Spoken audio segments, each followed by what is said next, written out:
இந்த செய்தியை உங்களுக்காக வழங்குவது வெட்டிங் ஃபீவர் மேகசின்.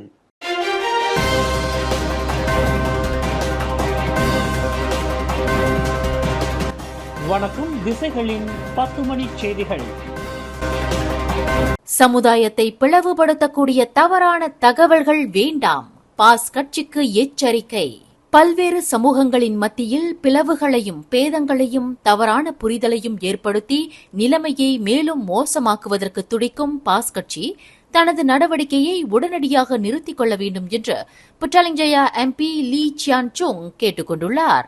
இந்த நாட்டில் உள்ள சீன பள்ளிகளுக்கு மானியங்களை அரசாங்கம் வாரிக் கொடுப்பதை போன்ற தோற்றத்தை ஏற்படுத்தி வரும் பாஸ் கட்சியின் துணைத் தலைவர் துவான் இப்ராஹிம் துவான்மான் உண்மை நிலவரங்களை பார்வையிடுவதற்கு சீன பள்ளிகளுக்கு நேரடி வருகை புரிய வேண்டும் என்று புட்டாலிங்ஜயா எம்பி அழைப்பு விடுத்துள்ளார்.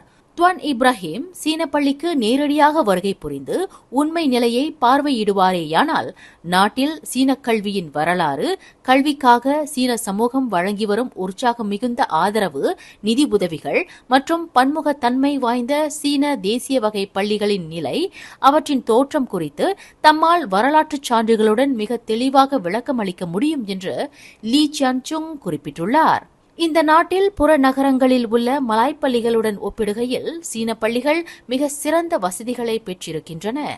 இதற்கு முக்கிய காரணம் சீன பள்ளிகளுக்கு அரசாங்கம் அதிக மானியங்களை வாரி கொடுக்கிறது என்று அறிவுக்கு பொருந்தாத சினமூட்டும் அறிக்கையை பாஸ் கட்சி துணைத் தலைவர் வெளியிட்டிருக்கிறார்.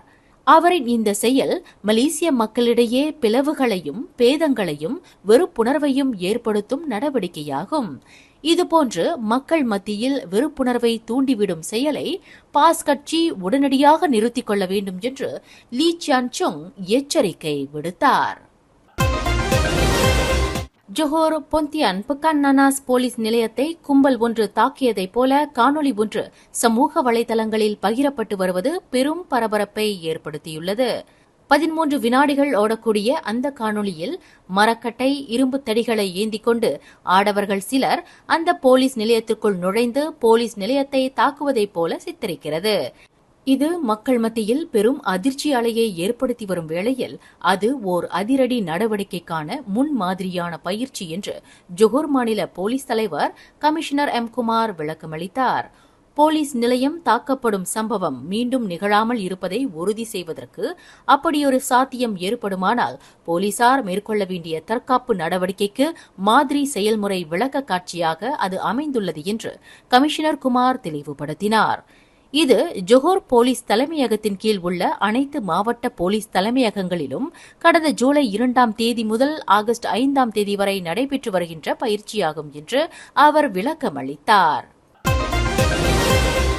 பினாங்கு மாநிலத்தில் குடிமக்களுக்கு வழங்கப்படும் மிக உயரிய விருதான டர்ஜா உத்தாமா பங்க்வான் நக்ரி எனும் அந்தஸ்தை தாங்கிய டத்தோஸ்ரீ உத்தாமா விருதை தமக்கு வழங்கி சிறப்பு செய்த பினாங்கு ஆளுநர் துன் அஹ்மத் ஃபூசி அப்துல் ரசாக்கிற்கு DAP மூத்த தலைவர் லிம் கிட் சியாங் நன்றியை தெரிவித்துக் கொண்டார்.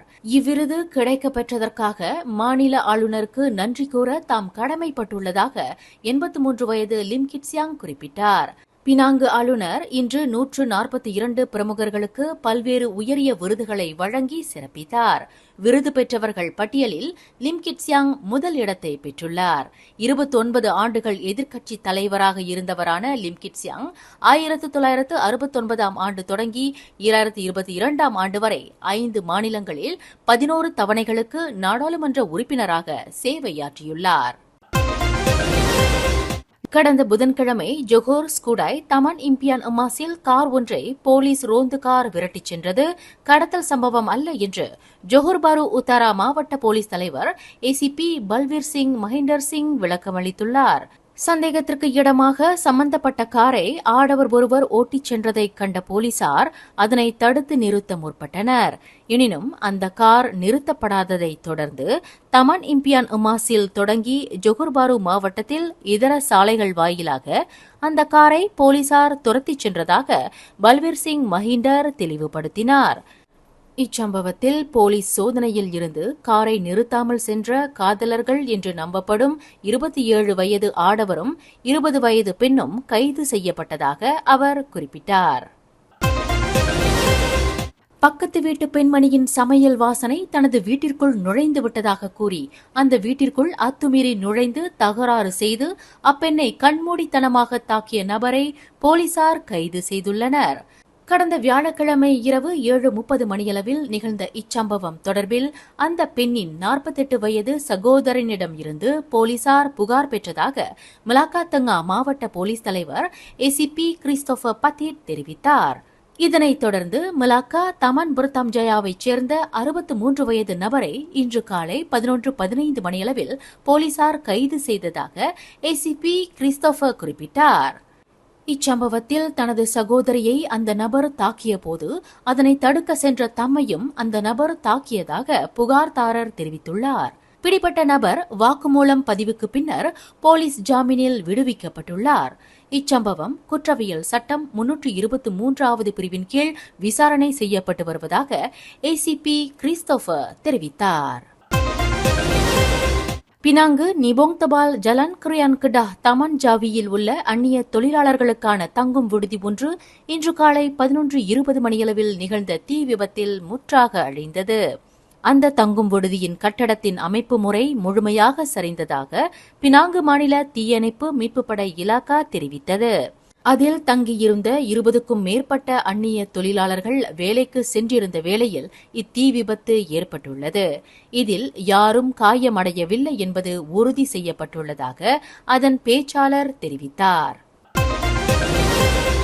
அடுத்த மாதம் நடைபெறவிருக்கும் கிளாந்தான் குவாமுசாங் நாடாளுமன்ற தொகுதிக்கு உட்பட்ட நங்கீரி சட்டமன்ற தொகுதி இடைத்தேர்தலில் டிஏபி விலகியிருக்க வேண்டும் என்று தாம் கூறியதாக கூறப்படுவதை குவாமுசாங் அம்னோ டிவிஷன் தலைவரும் மூத்த அரசியல்வாதியுமான தங்கு ரசாலி அம்சா மறுத்துள்ளார். ஆகஸ்ட் 17ஆம் தேதி நடைபெறவிருக்கும் இந்த இடைத்தேர்தலில் டிஏபி பிரச்சாரம் செய்ய வேண்டிய அவசியம் இல்லை என்று மட்டுமே தாம் கூறியதாக தங்கு ரசாலி குறிப்பிட்டார். சம்பந்தப்பட்ட சட்டமன்ற தொகுதி மலாய்க்காரர்கள் நிறைந்த பகுதியாகும். அங்கு தேர்தல் பிரச்சாரத்திற்கு டிஏபி தலைவர்கள் அழைக்கப்படுவார்களா என்று ஒரு கேள்வி தம்மிடம் முன்வைக்கப்பட்டதாக தங்கு ரசாலி தெரிவித்தார். அதற்கு பதிலளிக்கும் வகையிலேயே தாம் அவ்வாறு சொன்னதாகவும், ஆனால் டிஏபி இடைத்தேர்தலில் இருந்து விலகியிருக்க வேண்டும் என்று தாம் கூறவில்லை என்று முன்னாள் நிதி அமைச்சருமான தங்கு ரசாலி தெளிவுபடுத்தினார். கடற்படை பயிற்சி வீரர் ஃபர்ஹான் ஒஸ்மான் ஜுல்கர்னைனை இஸ்திரி பெட்டியினால் சூடு வைத்து உடல் முழுவதையும் ரணமாக்கி குற்றுயிரும் குலை உயிருமாக மருத்துவமனையில் சேர்க்கப்பட்டு உயிர் இழந்த சம்பவத்திற்கு காரணமாக இருந்த தேசிய தற்காப்பு பல்கலைக்கழகத்தின் 6 முன்னாள் மாணவர்களுக்கு சாகும் வரை தூக்குத் தண்டனை விதிக்கப்பட்டதை MCPF எனப்படும் மலேசிய குற்றத்தடுப்பு அறவாரியம் இன்று தற்காத்தது. அந்த 6 முன்னாள் மாணவர்களுக்கும் விதிக்கப்பட்ட சிறை தண்டனையை ரத்து செய்து சாகும் வரை தூக்குத் தண்டனையை விதித்திருக்கும் புத்ரஜயா அப்பீல் நீதிமன்றத்தின் தீர்ப்பு மிக பொருத்தமானதாகும் என்று MCPF துணைத் தலைவர் அயூப் யாக்கூப் வர்ணித்துள்ளார். 7 ஆண்டுகளுக்கு முன்பு நிகழ்ந்த இச்சம்பவம் தொடர்பில் அந்த 6 மாணவர்களுக்கு எதிரான தண்டனையை கடுமையாக்கி இருக்கும் அப்பீல் நீதிமன்றத்தின் தீர்ப்பு மற்றவர்களுக்கு ஒரு படிப்பினையாக கொள்ளப்பட வேண்டும். இதில் அனுதாபம் காட்டுவதற்கு ஒன்றும் இல்லை என்று அயூப் கான் குறிப்பிட்டார். இன்று சனிக்கிழமை மோசமான வானிலை காரணமாக லங்காவி தீவில் இருந்து குவாலகிடாவிற்கும் கொலக்கடாவில் இருந்து லங்காவி தீவுக்கும் இடையிலான ஃபேரி சேவை பாதிக்கப்பட்டது. இவ்விரு மார்க்கங்களுக்கும் இடையில் பிரதான ஃபேரி சேவையை வழங்கி வரும் நிறுவனமான கன்சோர்டியம் ஃபேரி வெஞ்சர்ஸ் சென்று அன்பர்ஹாட் பல ஃபேரி சேவைகளை இன்று ரத்து செய்துள்ளது. கடலில் 4.0 மீட்டருக்கும் கூடுதலாக அலைகள் எழுந்ததால் பயணிகளின் பாதுகாப்பை கருத்தில் கொண்டு ஃபேரி சேவையை ரத்து செய்ய வேண்டிய நிர்பந்தத்திற்கு நிறுவனம் இலக்காகியதாக அதன் செயலாக்க நிர்வாகி ஓய்வு பெற்ற லெப்டினன்ட் கமாண்டர் நோர் ஹாஃபிஸ் அப்துல் வஹீத் தெரிவித்தார். கிடாஹ் குலிம் ஹைடெக் பார்க்கில் உள்ள குலிம் உத்தாமா குடியிருப்பு பகுதியின் அருகாமையில் மேற்கொள்ளப்பட்டு வரும் வீடமைப்பு திட்ட கட்டுமான பணிகள் உடனடியாக நிறுத்தப்பட வேண்டும் என்று அப்பகுதியில் வசித்து வரும் குடியிருப்பாளர்கள் கோரிக்கை விடுத்துள்ளனர். குலிம் உத்தாமா வீடமைப்பு பகுதியைச் சேர்ந்த குடியிருப்பாளர்கள் இன்று காலையில் கட்டுமான பணி நடந்து வரும் பகுதியில் ஒன்று கூடி தாங்கள் எதிர்நோக்கி வரும் பிரச்சினைகள் குறித்து ஊடகவியலாளர்களுக்கு விளக்கம் அளித்தனர். குலிம் ஹைடெக் பார்க் தொழிற்சாலைகள் இயங்கும் ஒரு தொழிற்பேட்டை பகுதியாகும். அங்கு பல குடியிருப்பு பகுதிகளும் உள்ளன. 2022ஆம் ஆண்டிலிருந்து குலிம் உத்தமா ஃபசா சத்து எனும் குடியிருப்பு முன்புறம் மற்றொரு புதிய வீடமைப்பு திட்ட கட்டுமான பணிகள் நடைபெற்று வருகின்றன. இந்த கட்டுமான பணிகள் தொடங்குவதற்கு முன்பு மரங்கள், காடுகள் அழிக்கப்பட்டன. இதனால் குலிம் உத்தமா வீடமைப்பு பகுதியில் வெள்ளம் ஏற்பட்டு பெரும் நெருக்கடியை தந்தது. பின்னர் அதற்கு தீர்வுகள் காணப்பட்டதாக குடியிருப்பாளர்களில் ஒருவரான பிரிட்டோ தெரிவித்தார். 2023ஆம் ஆண்டிலிருந்து அடுத்த கட்டமாக கட்டிடங்கள் எழுப்புவதற்காக மணல் செலிக்கப்பட்டு வருகிறது. இதனால் குலிம் உத்தமா மக்கள் கடந்த ஓராண்டு காலமாக பல்வேறு சுகாதார தூய்மை கேட்டு பிரச்சனையை எதிர்நோக்கி வருவதாக பிரிட்டோ தெரிவித்தார். நேரம் காலம் இன்றி வீட்டின் உள்புறமும் வெளிப்புறமும் தூசு படிந்து வருகிறது. தூசினால் சிறுவர்கள் முதல் பெரியவர்கள் வரை உடல்நிலை பாதிப்புகளுக்கும் ஆளாகி வருகின்றனர் என்று பிரிட்டோ குறிப்பிட்டார். ஒரு 4 வருஷம் ஆகுது. அதுக்கு முன்னே நல்ல ஒரு என்வரிமெண்ட் நல்லா இருந்துச்சு. இந்த பச்சை பசேரான இந்த ப்ராஜெக்ட் வந்ததுலேருந்து மண்ணெல்லாம் பாருங்கள் அடித்து துருவாக்கி நிறைய தூசி லோரி வந்து போய் வந்துட்டு இருக்கிறதுனால தூசிகள். இன்னொன்று பள்ளிகளுக்கெல்லாம் நிறைய சிக்கு சைனஸ் பாருங்கள். டெய்லி வீட்டெல்லாம் கழிவுலாம் இருக்கும். ஒரு நாளைக்கு 2 தடவை சொல்லணும். அது ஒரு 2 மணி நேரத்துலேயே பார்த்தா தெரியும் மக்கள் தூசி பரவுகிறது. இப்பிரச்சனை பற்றி பலமுறை கூலிம் ஹைடெக் ஊராட்சி மன்றத்திடமும் சுற்றுச்சூழல் இலாக்காவிடமும் புகார் செய்துள்ளோம். இக்குடியிருப்பு பகுதியில் 500க்கும் மேற்பட்ட குடும்பங்கள் உள்ளன. இந்த வீடமைப்பு திட்டத்தினால் குழந்தைகள் வீட்டை விட்டு வெளியேறுவதில்லை. லாரிகளின் சத்தம், மணல், தூசு என சுகாதார தூய்மை கேட்டில் நாங்கள் அவதியுற்று வருகிறோம். இப்பிரச்சனையை தீர்ப்பதற்கு சம்பந்தப்பட்ட மேம்பாட்டாளர் நிறுவனம் ஏதாவது ஒரு தீர்வை ஏற்படுத்த வேண்டும் என்று குடியிருப்பாளர் தமிழ்மாறன் கேட்டுக்கொண்டார். ப்ராஜெக்ட் செய்கிறாங்க, மக்களுடைய நலன் முக்கியம் பாருங்க. ஆக இந்த வேலையில் நாங்கள் கேட்டுக்கிறதுனா என்னன்னா, இந்த பிரச்சனையை தீர்க்கிறதுக்கு அவங்க ஏதாவது ஒரு சுமூகமான ஒரு முடிவு, குறிப்பாக புல்லு நடுறது, வீட்டு பகுதியில் மரங்கள் நடுறது, சாலையெல்லாம் போடுறது, அல்லது குறைஞ்சபட்ச தண்ணீர் ஊற்றி பிறகு இந்த வாகனங்களை விடுறது, ஒரு சத்தத்தை குறைக்கிறதுக்கு இதெல்லாம் அவங்க ஏற்பாடு பண்ணணும்னு நாங்கள் வேண்டி கேட்டுக்கிறோம். இந்த தூய்மை கேட்டினால் இப்பகுதியில் உள்ள ஓரிட மக்களின் சுகாதாரம் வெகுவாக பாதிக்கப்பட்டு வருவதாக குடியிருப்பு வாசி டாக்டர் சுராயா இப்ராஹிம் தெரிவித்தார். Kesihatan yang berpotensi serius ada di antara penduduk yang mendapat sinus. குடியிருப்பாளர்களுக்கு எந்த ஒரு பாதிப்பும் ஏற்படாமல் இரு தரப்பினருக்கும் நன்மை அளிக்கக்கூடிய ஒரு திட்டம் மேற்கொள்ளப்பட வேண்டும். குறிப்பாக மாசுபாடு குடியிருப்பாளர்கள் இல்லங்களை நோக்கி வராமல் இருப்பதற்கு ஒரு பாதுகாப்பு அரண் திட்டம் வரையப்பட வேண்டும் என்று குடியிருப்பாளர் கஸ்மிடார் சிங் கேட்டுக்கொண்டார். Spoken to us has not actually find out a solution on how they can actually find a win-win situation. So you can see the lorries are passing by and dust has accumulated on the cars, inside the house, no matter if you close the windows or சுகாதாரமற்ற சூழ்நிலையில் Kulim உத்தமா மக்கள் பெரும் அவதியில் உள்ளனர். இக்குடியிருப்பு மக்களுக்கு நியாயம் கிடைக்க வேண்டும். இக்கட்டுமான பணிகள் தற்காலிகமாக நிறுத்தப்பட வேண்டும்.